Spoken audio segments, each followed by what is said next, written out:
अब आज वाली क्लास में एग्जैक्टली वहीं से काम कंटिन्यू करते हैं जहां तक हमने लास्ट क्लास में बात करी। तो अब लास्ट क्लास में हमने एपी समझा, तो अब हमें क्लैरिटी है कि एक्चुअली एरिथमेटिक प्रोग्रेशन क्या होता है, जिसका सेंस एक्चुअली हमने 10th में भी बनाया हुआ था। तो अब बिल्कुल वैसे ही आज वाली क्लास ऑनवर्ड्स अब जो नेक्स्ट जर्नी है दैट इज ज्योमेट्रिक प्रोग्रेशन। तो अब जो आज वाली क्लास ऑनवर्ड स्टार्ट है that is a very straight forward topic which is geometric progression. Geometric progression, अब देखो एपी करने की वजह से, एपी करे होने की वजह से क्या होता है कि हमारा एक्चुअली एक बेसिक सेंस बन जाता है। हमने एपी करा हुआ है, तो अब जो आज वाली क्लास ऑनवर्ड शुरू करने लगे हैं दैट इज जीपी। तो अब सबसे पहले थॉट ये आना चाहिए कि एक्चुअली क्या होता है जीपी, क्या है जीपी। तो अब रिकॉल करो कि जब हमने एपी सुना तो हमने एपी में एक अंडरस्टैंडिंग बनाई थी कि एपी एक ऐसे की सीरीज है जिसमें हर जो नेक्स्ट टर्म है वो पिछले वाली टर्म में एक फिक्स नंबर ऐड करा के आती है। मतलब किन्हीं भी दो टर्म्स का जो डिफरेंस है वो सेम रहता है। बिल्कुल ऐसे ही सोचो कि अभी वाली क्लास में हम लोग अब नया पॉइंट क्या समझेंगे, geometric progression that is GP.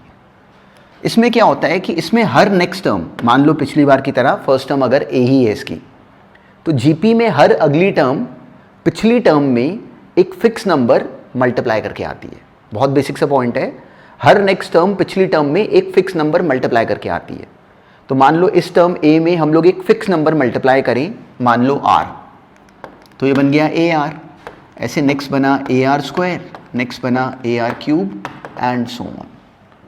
तो ये है एक जीपी। बहुत सिंपल सा लॉजिक है। तो एग्जाम्पल अगर मान लो ले लें, हमने मान लो फर्स्ट टर्म ले ली 2, इसको 3 से मल्टीप्लाई करा 6, फिर इसको 3 से मल्टीप्लाई करा 18, then 54 and then so on। तो this is a geometric progression. तो इसमें अब एपी में वो जो पहली टर्म थी वो होती थी फर्स्ट टर्म, इसमें भी वही है। अब एपी में होता था कॉमन डिफरेंस, तो इसके केस में नोटिस करो कि एपी में किन्हीं भी दो टर्म्स का डिफरेंस सेम आता था। इस केस में अगर नोटिस करो तो किन्हीं भी दो टर्म्स का जो रेशियो है वो सेम है। तो इसलिए अब की बार जो नाम रखेंगे इस आर का दैट इज कॉमन रेशियो। वहां पे कॉमन डिफरेंस था, यहां पे कॉमन रेशियो है। ये है अब हमारे काम की बात। ए क्या है, फर्स्ट टर्म, और ये डायरेक्टली क्या बना, कॉमन रेशियो। तो हमें पूरी तरह क्लैरिटी है कि जीपी का जो सेंस है वो क्या है, फर्स्ट टर्म और कॉमन रेशियो के ऊपर बेस्ड। ये एक्चुअली अभी देखो बिल्कुल शुरू करा टॉपिक, पर एक्चुअली एपी करे होने की वजह से हमारा प्रोग्रेशंस का एक बेसिक सेंस एक्चुअली बन जाता है। तो इसलिए ज्योमेट्रिक प्रोग्रेशन में हमें कोई बहुत स्ट्रगल नहीं आती। तो अब बिल्कुल पूरी तरह माइंड में इस बात को डालो कि एक जीपी को समझ पाने के लिए हमें एक्चुअली उस जीपी का पहला टर्म मतलब ए और कॉमन रेशियो चाहिए। जैसे ही वो दोनों हमें पता होंगे, हमें समझ में आता है कि उसके बाद जीपी का कोई मर्जी सवाल हो वो एक्चुअली यहीं से हम लोग ब्रेक करेंगे बहुत ईजिली। याद है एपी में हम लोग क्या करते थे, फर्स्ट टर्म और कॉमन डिफरेंस। जीपी में क्या है, फर्स्ट टर्म और कॉमन रेशियो। अच्छा, अब इसी पैटर्न को नोटिस करो, ये ए आर, थर्ड टर्म में क्या आ गया, A R square, fourth term में A R cube, 10th term में क्या आता, ए इंटू आर की पावर 9। इन जर्नल अगर बनाओ तो nth टर्म में क्या आता, ए इंटू आर की पावर n-1। बिल्कुल सिंपल सा लॉजिक। तो हमें एक्चुअली एक जीपी की जो nth टर्म है वो बनाने की स्ट्रेट फॉरवर्ड समझ है कि nth term of a GP is what, a into R की पावर n-1। ये करो नोट, जैसे एपी की हम लोगों ने nth टर्म बनाई थी a plus n-1 into D, वैसे ही जीपी की nth term is what, a into R की पावर n-1। तो ये एक्चुअली इस टॉपिक का बेसिक लेवल पे कंप्लीट क्रक्स है। तो जैसे हमने कभी एपी की फर्स्ट टर्म वाली बात करी, कॉमन डिफरेंस वाली बात करी, वैसे ही जीपी में फर्स्ट टर्म और कॉमन रेशियो की स्टोरी है जो कि हमने अपने आप ऑब्टेन करी। आज के बाद हमें ये पता है, बहुत बेसिक सा पॉइंट है। तो अब बिल्कुल पहले सवाल से भी इस बात को सोचना शुरू करो। अब डायरेक्टली क्वेश्चन ही है, सोचोगे क्या, ये सोचो कि अगर कोई भी सवाल अगर आए तो उसको कन्वर्ट करो बिल्कुल एपी के तरीके से फर्स्ट टर्म और कॉमन रेशियो में, और फिर किसी तरीके से उस ए और आर तक पहुंचने की करो। जैसे ही वो हमें पता होगा, उसके बाद हमसे कुछ भी और पूछा गया होगा तो वो हमें दिखेगा कि एक्चुअली बहुत स्ट्रेट फॉरवर्ड है। तो चलो अब इस बात को अप्लाई करो इस पहले सवाल में। पहले एक्चुअली पॉज करके ये कॉपी करो, विच इज़ वेरी इंपॉर्टेंट, हमारी कॉपी पे लिखा होना चाहिए, इट इज़ वेरी इंपॉर्टेंट। ये पॉज करके कॉपी करो, उसके बाद ये पहला सवाल करो। हमें कहा गया कि कोई जीपी है जिसका जो 7th टर्म है, तो हमें एग्जैक्टली जीपी के 7th टर्म को लिख सकने की समझ थी, कोई प्रॉब्लम नहीं आनी चाहिए थी। जीपी के 7th टर्म को हमें लिख पाने की समझ थी। वो क्या बनता, a इंटू आर की पावर 7-1, मतलब a इंटू आर की पावर 6। वो हमें गिवन है कि 8 टाइम्स द 4th टर्म है। 4th टर्म क्या बन गई, ए आर क्यूब। तो हमारी कॉपी में पहली टर्म तो ये बनती। हमारा टारगेट क्या है, फर्स्ट टर्म और कॉमन रेशियो निकालना। तो ये लिखते हुए दिखा कि हमारे पास a कैंसिल, आर क्यूब कितना आ गया 8, वहाँ से r आ गया 2। अब बिल्कुल इसके साथ ही हमें गिवन था कि जो जीपी का 5th टर्म है दैट इज़ 48। तो बिल्कुल लिखा होना चाहिए था a इंटू आर की पावर 4 इज़ 48। आर हमें नोन है, वहाँ से स्ट्रेट फॉरवर्ड a की वैल्यू आ गई 3। अब हमसे पूछा क्या था कि फाइंड द जीपी, मतलब फर्स्ट टर्म और कॉमन रेशियो निकाल दो। फर्स्ट टर्म 3 है, कॉमन रेशियो 2 है, तो नेक्स्ट टर्म 6, नेक्स्ट टर्म इसको 2 से मल्टीप्लाई करके 12, देन 24 एंड सो ऑन। तो दिस इज द लॉजिक। तो हमें दिखना चाहिए कि एक्चुअली कितनी स्ट्रेट फॉरवर्ड कहानी है, पर सही एग्जीक्यूट करते जाओ।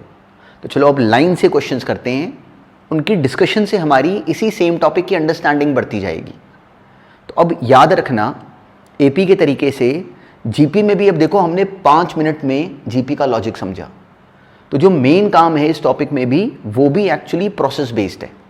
क्वेश्चंस आएंगे, उसके प्रोसेस को हैंडल करोगे तो हम लोग अपने आप इस प्रोसेस में शार्प होते जाएंगे साथ साथ ही। चलो अब ये नेक्स्ट क्वेश्चन करो। बिल्कुल सिंपल था और 2 मिनट में हुआ होगा। 5th, 8th और 11th term of a GP हमें गिवन थी कि पी, क्यू और एस हैं, तो हमें वो कहा गया प्रूव करने को। तो 5th टर्म क्या बनती, a इंटू आर की पावर 4। बिल्कुल ऐसे लिखा होना चाहिए था, ये a इंटू आर की पावर 7, और 11th टर्म क्या हो गई, a इंटू आर की पावर 10। हमें कहा गया कि प्रूव करो कि जो क्यू स्क्वायर है वो p इंटू एस है। तो p इंटू एस करते ही वो स्ट्रेट फॉरवर्ड क्यू स्क्वायर के बराबर ही आ रहा है। तो it was a very straight forward question, a और r में कन्वर्ट करते ही। अब नेक्स्ट करो। हमें कहा गया कि जीपी की कौन सी भी टर्म है विच इज 5120। तो जीपी का फर्स्ट टर्म कितना था 5, कॉमन रेशियो कितना था 5, 10/5 विच इज 2। तो इसकी nth टर्म क्या बनती, a इंटू आर की पावर n-1, वो हमने डायरेक्टली करी 5120। r कितना था 2, सिंपली हमें 5 से डिवाइड करके मिल गया, इट इज़ 1024। तो ये कितना होता है 2 की पावर 10, तो n-1 आ गया 10, वहाँ से n आ गया 11। देखो अब ये क्वेश्चन करके आए हो तो ये राइट ही होने चाहिए, बहुत सिंपल है। अब नेक्स्ट भी बहुत सिंपल है, एंड तक उसका आंसर बनाना बस। अब ये करो सॉल्व। अब देखो एग्जैक्टली टास्क क्या था कि हमें किसी ने कहा कि कोई जीपी है जिसका जो pth, qth और rth टर्म है वो a, b और c है। pth, qth और rth टर्म क्या है, a, b और c। ये देके हमसे कहा कि प्रूव कर दो कि वो जो जीपी है उसमें ये टर्म का आंसर कितना होगा 1। तो अब कैसे करें प्रूफ। तो अब रिकॉल करो कि बिल्कुल सेम तरह का क्वेश्चन कभी हमने एपी में करा होता है। तो क्या करेंगे, बिल्कुल क्लैरिटी में इस सवाल को हम कन्वर्ट कर देंगे फर्स्ट टर्म और कॉमन रेशियो के फॉर्म में। पर अब बिल्कुल ध्यान देने वाली बात ये थी कि अब नोटिस करो कि फर्स्ट टर्म का जो हम नाम रखते हैं ए, वो उन्होंने ऑलरेडी यूज़ कर लिया है। तो हम इस बात को देख के क्वेश्चन छोड़ नहीं देंगे, हम अपनी तरफ से कोई नया नाम रख लेंगे फर्स्ट टर्म का। मान लो हमने रख लिया कैपिटल ए और कॉमन रेशियो रख लिया कैपिटल आर, क्योंकि आर भी नाम यूज्ड है। तो सिंपली ph टर्म a क्या बन गई, a इंटू आर की पावर p-1, ये इंटू आर की पावर q-1, c आ गया a इंटू आर की पावर r-1। अब बेकार था ये क्वेश्चन, अब एग्जैक्टली वही अंडरस्टैंडिंग थी जो कि हम जानते थे। सिंपली मान लो हमने a b c की वैल्यू वहाँ पे फिल करी। तो अब नोटिस करो बच्चे, इसके बाद पैनिक होने की करते हैं, बिल्कुल नहीं होना, बहुत सिंपल था वैसे ये क्वेश्चन और अपने आप कर पाए होगे। दिखता है कि a की पावर यहाँ से कितनी आती, q-r, यहाँ से a की पावर आती r-p, लास्ट वाले से a की पावर आती p-q। तीनों a वाली टर्म्स मल्टीप्लाई कर रही हैं तो पावर्स ऐड करेंगी। ऐड करते ही दिखता है कि q-r plus r-p plus p-q। तो a की पावर आ गई स्ट्रेट फॉरवर्ड 0। बिल्कुल ऐसे ही r वाली पावर जोड़ो, p-1 into q-r, q-1 into r-p, r-1 into p-q। अब इसको बिल्कुल पैनिक तरीके से मत करो सॉल्व। इसको नोटिस करो, एक टर्म बन रही है p इंटू q-r, एक टर्म बन रही है q इंटू r-p, एक टर्म बन रही है r इंटू p-q। उसको नोटिस करो कि वो स्ट्रेट फॉरवर्ड सारी टर्म्स कट के 0 आ जाएंगी। दूसरी बन रही है -1 into q-r which is r-q, ऐसे ही p-r यहाँ से और q-p वहाँ से, तो सब पावर जुड़ के वो भी सारी 0 आ रही है। तो एक्चुअली कैपिटल R की पावर भी सारी क्या बनी मिला के 0। ये था टास्क। तो तो a की पावर 0, r की पावर 0 विच इज 1।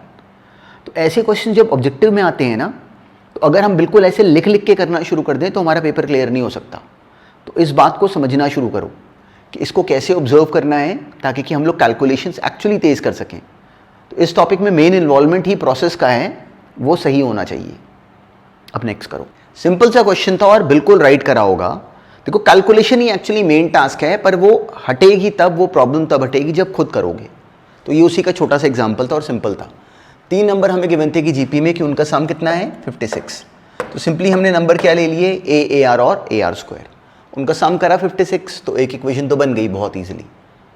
अब हमें कहा गया कि पहले नंबर में से 1 हटा दो, 1 कम करो, दूसरे में से 7, तीसरे में से 21। तो जो नए नंबर बनेंगे वो बन जाएंगे एपी में। तो एपी में होने का मतलब क्या हुआ कि बीच वाले का डबल बराबर होगा फर्स्ट प्लस थर्ड के। तो हमने इक्वेशन कर दी क्रिएट। ये था इसमें काम। अब ये करते ही हमें क्लैरिटी है कि अब हमारा टास्क क्या था, ए और आर फाइंड करना। 2 इक्वेशंस हैं, 2 अननोन्स हैं। तो अब हमने करना क्या था, ए और आर फाइंड करना था। तो क्या करें, सिंपली हमें देखा कि अब सिंपली अब ये इक्वेशन हमने बनाई हुई है, इसको मैनिपुलेट करो। A plus A R square minus 2AR, A common लो, यहाँ से हमें क्या मिल गया -21 माइनस 22 और उधर से 14। तो हमें मिल गया A R square plus 1 minus 2R, ये बराबर आ गया हमारे पास 22 माइनस 14 दैट इज 8 के। तो वहाँ से हमें मिल गया कि a into R square minus 2R plus 1 बराबर है 8 के। यहाँ से a कॉमन लेके 1 प्लस आर स्क्वायर बराबर है 56 के। इन दोनों को डिवाइड कर लेते हैं। तो जैसे हमने इन दोनों को डिवाइड करा, हमें साफ साफ दिखा कि a हो गया कॉमन लेके कैंसिल। क्या मिल गया हमें, R square plus R plus 1 upon R square minus 2R plus 1, ये बराबर आ गया 56 अपॉन 8 दैट इज 7 के। इसको क्रॉस मल्टीप्लाई करते हैं, 7R square minus R square 6R square minus 14R minus R minus 15R plus 7 minus 1 that is 6 equal to 0। ये आ गया 2R square minus 5R plus 2 बराबर आ गया 0 के। वहाँ से R की वैल्यू आ गई 2 और 1/2, ये आ गया R। तो अब R की वैल्यू मान लो हम लोग फिल कर दें 2 यहाँ पे, तो हमें मिल गया a प्लस 2a, यहाँ से सिंपली क्या मिल जाता, a plus 2a plus 4a बराबर है 56 के। तो वहाँ से 7a आ गया 56, वहाँ से a आ गया 8 और हमारा क्वेश्चन कंप्लीट।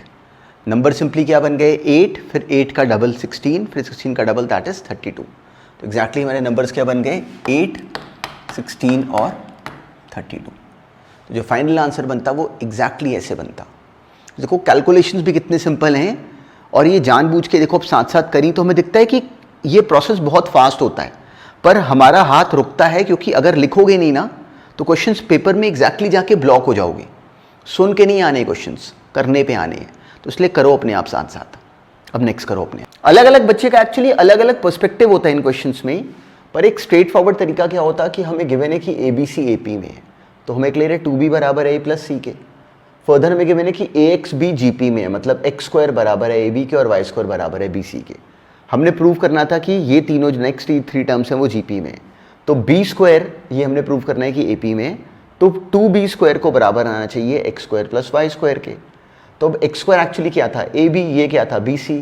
सिंपली हमें दिखा B कॉमन और A प्लस C कितना था 2B, फिल करते डायरेक्टली क्या आ गया 2B स्क्वायर। तो बहुत ही सिंपल क्वेश्चन था, बस हमें राइट मूव करना चाहिए था। अब नेक्स्ट करो। तो अब आज वाली क्लास में जो नया पॉइंट करना है दैट इज दिस।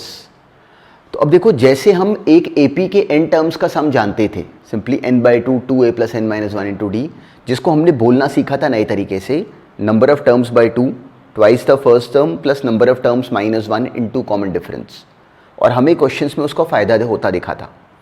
वैसे ही अगर आज के बाद कोई बोले कि एक GP के n टर्म्स का सम बता दो, तो आज के बाद बिल्कुल अपने माइंड में ये पिक्चर बनाओ अच्छी तरह। पर इस पिक्चर को बनाने में अलग बात क्या सुननी है वो सुनना।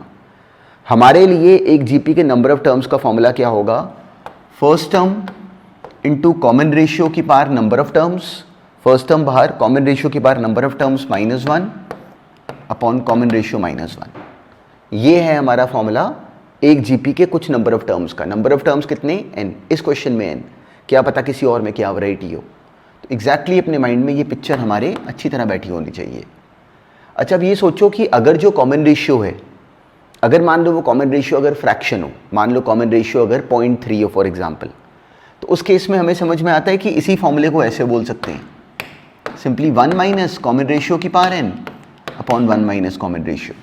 एक ही बात है, ये दोनों सेम बातें ही लिखी हुई हैं। सोचो हमने इन दोनों टर्म्स को एक्चुअली बस घुमा दिया, दोनों के बाहर माइनस कॉमन लिया तो ये बन गया। एक ही बात है, ये दोनों एक ही फॉर्मूले हैं।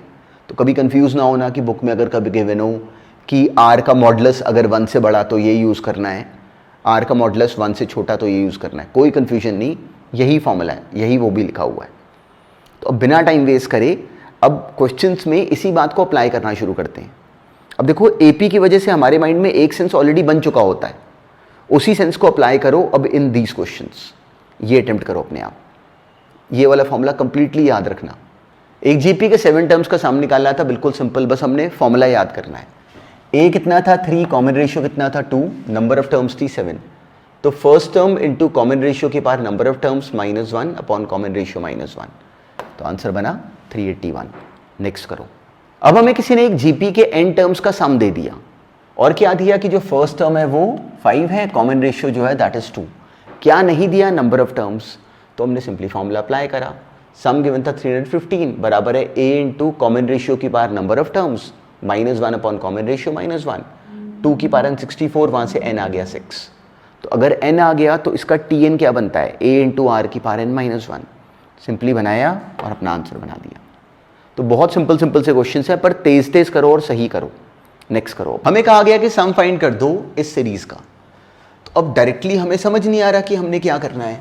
5 फिर 55 फिर 555 फिर 5555 एंड सो ऑन।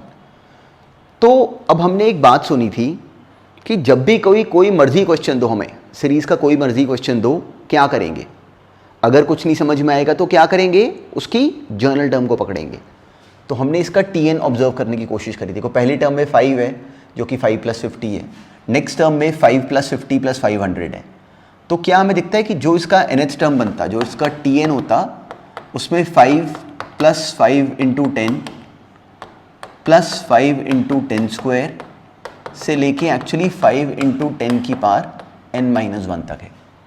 तो इस क्वेश्चन में सारा जो अंडरस्टैंडिंग है उसको फिर से पकड़ो। बुक्स में अगर उन्होंने इसको या स्कूल में इसको अगर बिल्कुल डायरेक्टली एक फटाफट शॉर्टकट से बोलेंगे तो उस पर मत जाना। हम लोग वो शॉर्टकट पे अभी आने वाले हैं, पर पहले हमें ये समझ में आना चाहिए कि हमारे सामने कोई भी नया सवाल आए हमने कैसे डील करना है। तो ये एग्जैक्टली उसी का एग्जाम्पल था।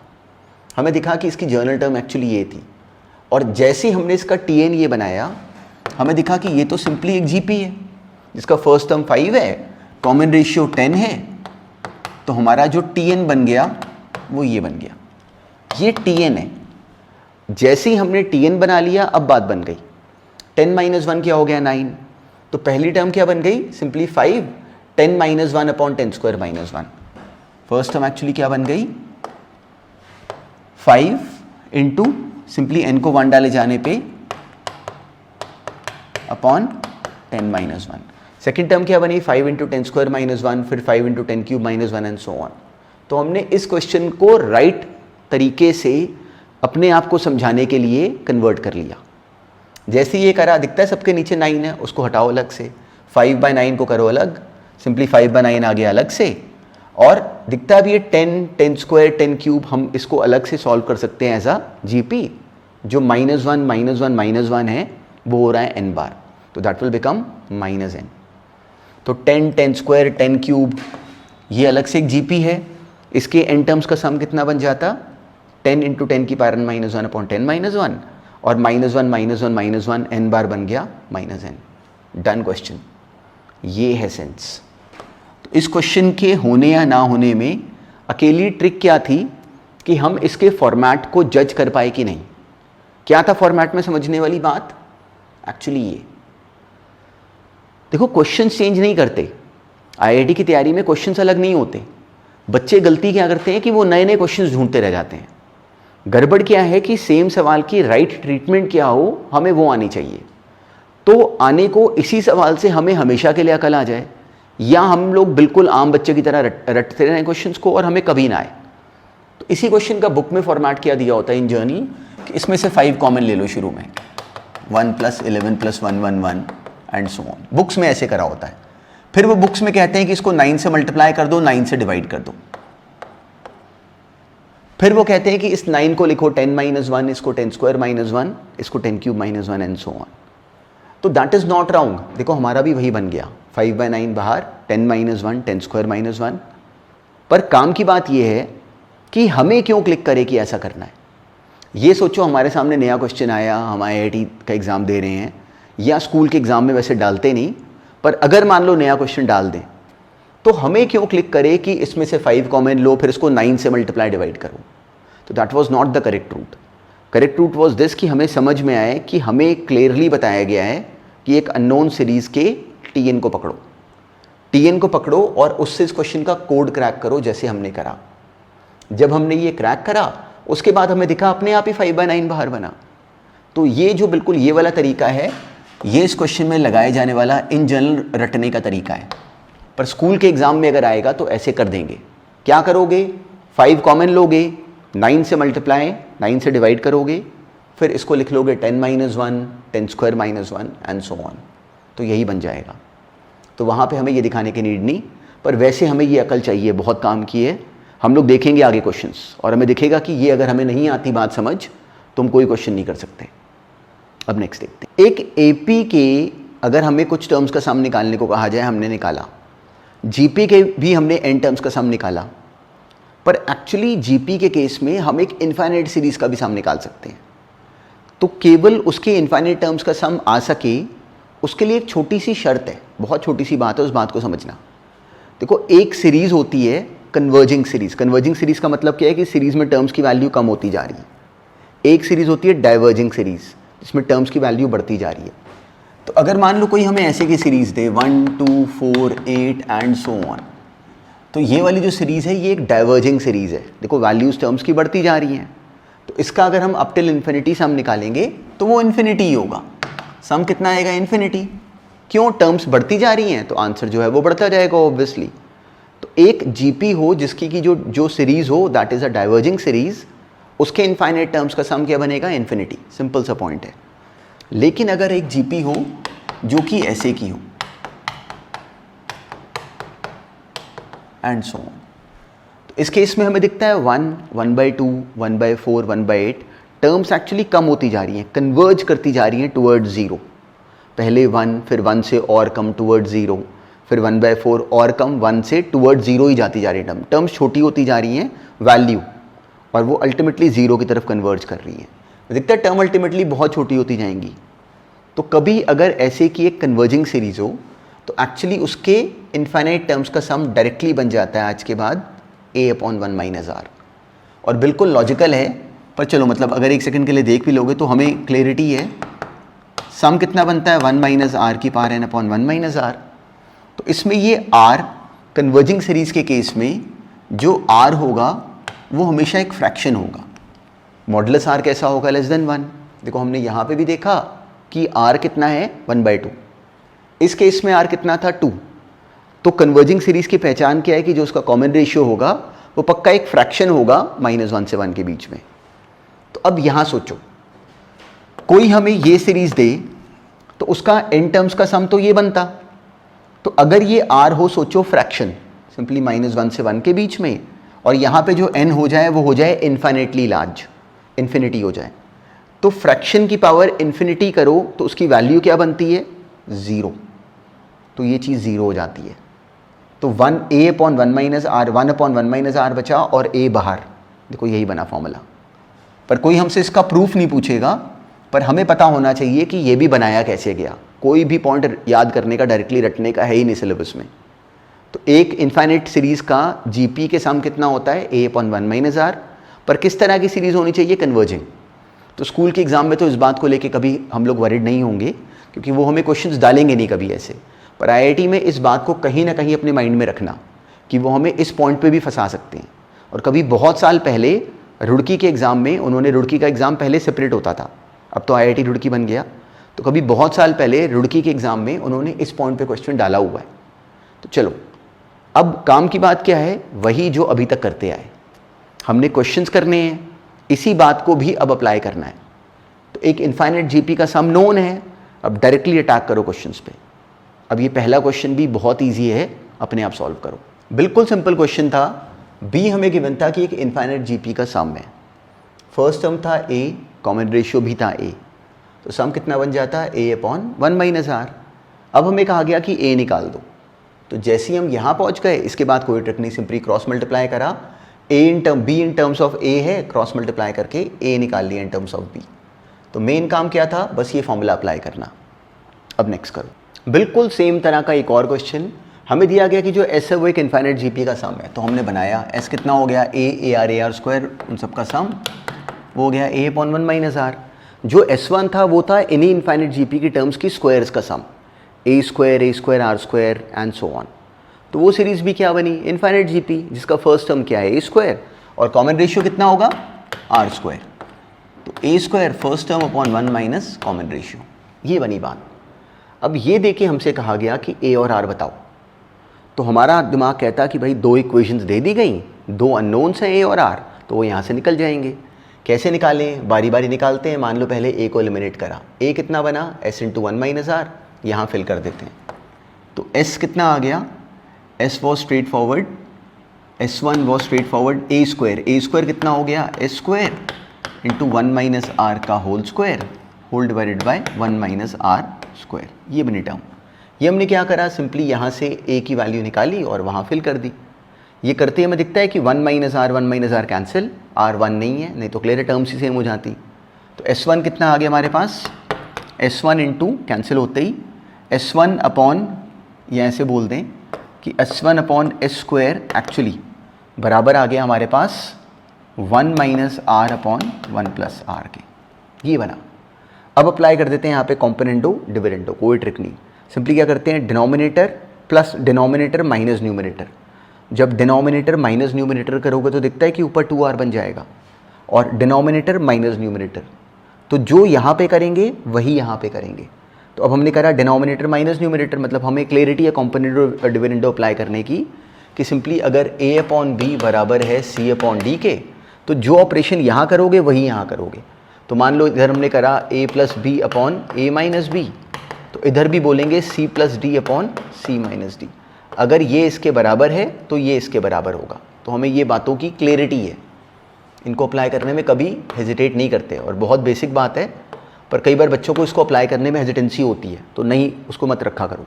अब देखो क्रॉस मल्टीप्लाई करके टाइम वेस्ट नहीं करा, हमने बोला डिनोमिनेटर माइनस न्यूमिनेटर, ऊपर बन गया 2r, डिनोमिनेटर प्लस न्यूमिनेटर, नीचे आ गया 2।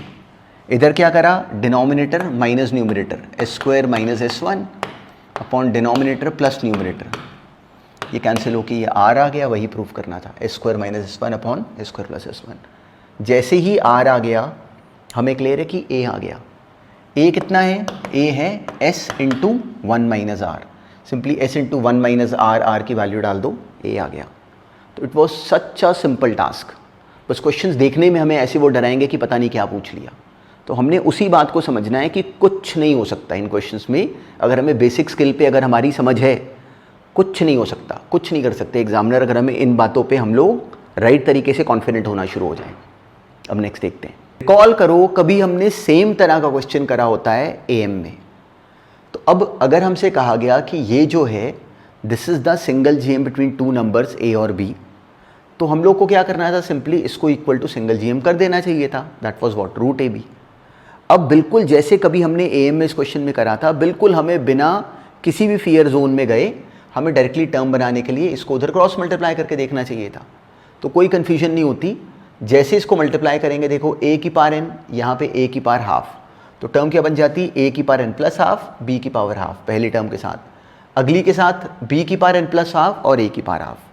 अब क्या करा, सिंपली a की बड़ी पावर्स को एक साथ करा, b की बड़ी पावर्स को एक साथ करा, तो सिंपली a की power n plus half, a की पावर n प्लस 1, इन दोनों में से a की power n plus half common आ गया, इन दोनों में से b की power n plus half common आ गया। सिंपल सा लॉजिक, ये बनी एक्सप्रेशन। अब a की power n half minus b की पावर हाफ 0 नहीं है, क्यों, क्योंकि a और b डिस्टिंक्ट टर्म्स हैं। तो ये एक्सप्रेशन क्योंकि 0 नहीं है इसलिए कटा, क्योंकि 0 नहीं है। अब यहाँ से दोनों अगर बराबर, a की पावर समथिंग बराबर है b की पावर समथिंग के, वो तभी पॉसिबल है जब जो दोनों पावर्स हों, जो पावर में जो समथिंग है वो 0 हो जाए, तब ये दोनों टर्म्स इक्वल होती। तो वहाँ से n+12 आ गया 0 और n आ गया -12। ये था काम, सिंपल सा क्वेश्चन था, इसको इतनी इजीली हम लोग ब्रेक कर सकते थे।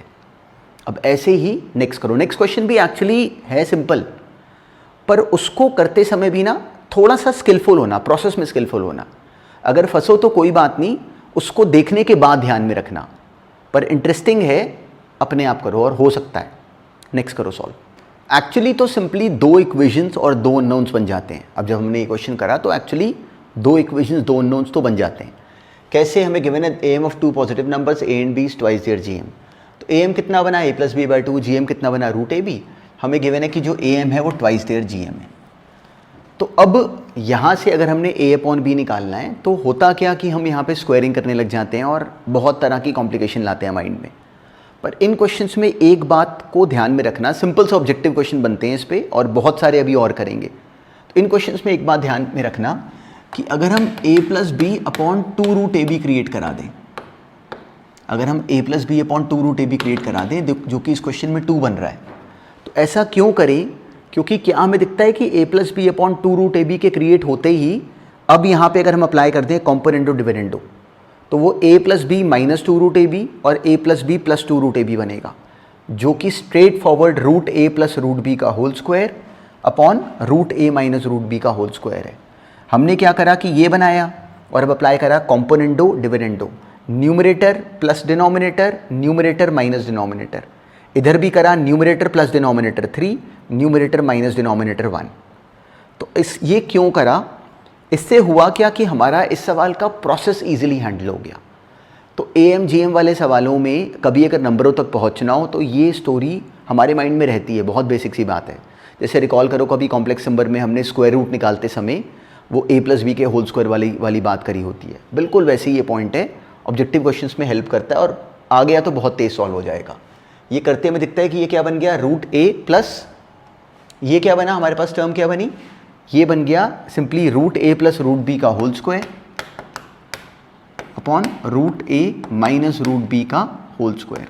तो ये होल स्क्वायर किसके बराबर आया, 3 के।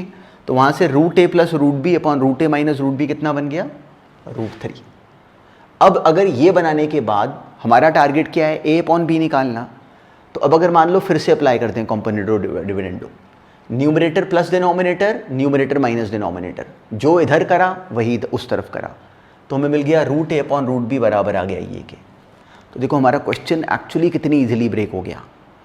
तो अब सिंपली a/b आ गया, उसकी स्क्वायरिंग करोगे तो a/b की स्क्वायरिंग करी, वो अपना आंसर है, वही हमें बोला गया था प्रूफ करने को। तो जो लॉजिक है वो अगर हमने किसी और तरीके से अटेम्प्ट करा इस सवाल को तो हमें दिखा होगा कि हमारा तरीका ज़्यादा पेनफुल हुआ। ये हेल्पफुल है। इस वाले क्वेश्चन में हेल्पफुल पॉइंट क्या था, प्रोसेस। क्या था हेल्पफुल पॉइंट, प्रोसेस। वही इस टॉपिक में सारी जड़ है, सारी बात की एग्जीक्यूशन ही एक्चुअली जड़ है। अब ऐसे ही नेक्स्ट क्वेश्चन करो। इस टॉपिक में एक्चुअली क्वेश्चंस कर करके हमारा एक बेसिक सेंस बनना शुरू होगा, पर अभी बिल्कुल सोचो कि जो क्वेश्चंस भी कर रहे हैं इस टॉपिक में इन इक्वेशंस की, वो एक्चुअली एक तरीके से हमारे सामने थ्योरी ही आ रही है। बिल्कुल ऐसे सोचो। पहले अभी बिल्कुल जब हम शुरू में इन इक्वेशंस वाले क्वेश्चंस को देखते हैं तो अगर अभी डायरेक्टली हमें नहीं भी क्लिक करते तो उस बात को लेके वरिड ना होना, पर हर क्वेश्चन में उसके अंडरस्टैंडिंग को देखना शुरू करना कि बोला कैसे गया। तो नेक्स्ट टाइम एटलीस्ट वो उतनी बात तो हमें काम आनी शुरू होती है। तो अब हमें क्या गिवन था कि ABCD कोई 4 पॉजिटिव नंबर्स हैं जो कि AP में है, BC को हमने AD से बड़ा प्रूव करना है। तो डायरेक्टली तो बात बन नहीं रही, पर हमें दिखता है कि अगर ABCD अगर 4 नंबर हैं जो कि AP में है, तो हमें क्लैरिटी में समझ में आता है कि अगर ABCD 4 नंबर हैं जो कि AP में है, तो हमें समझ में आता है कि जो B होगा वो सिंपली A और C का AM है। तो B कैसा हो जाएगा, स्क्वायर रूट ऑफ AC से बड़ा। क्यों हो जाएगा, सिंपली हमें समझ में आता है कि 2 नंबरों का जो AM है वो उनके GM से बड़ा होगा, तो B बड़ा हो गया √AC से। बिल्कुल सिमिलरली हमें दिखता है कि जो C है वो बड़ा हो गया √BD से। क्यों, क्योंकि जो C है वो B और D का AM है। हमें क्लैरिटी है कि सिंपली B और D के बीच में C है, तो C कैसा हो गया, बिल्कुल सेम तरीके से √BD से बड़ा। तो अगर मैं इन दोनों बातों को अगर मान लो मल्टीप्लाई कर दूँ, सिंपली BC कैसा हो गया, √ABCD से बड़ा, उसकी स्क्वायरिंग कर लो, तो बी स्क्वायर कैसा हो गया, ए सी से बड़ा, और सी स्क्वायर कैसा हो गया, बी डी से बड़ा।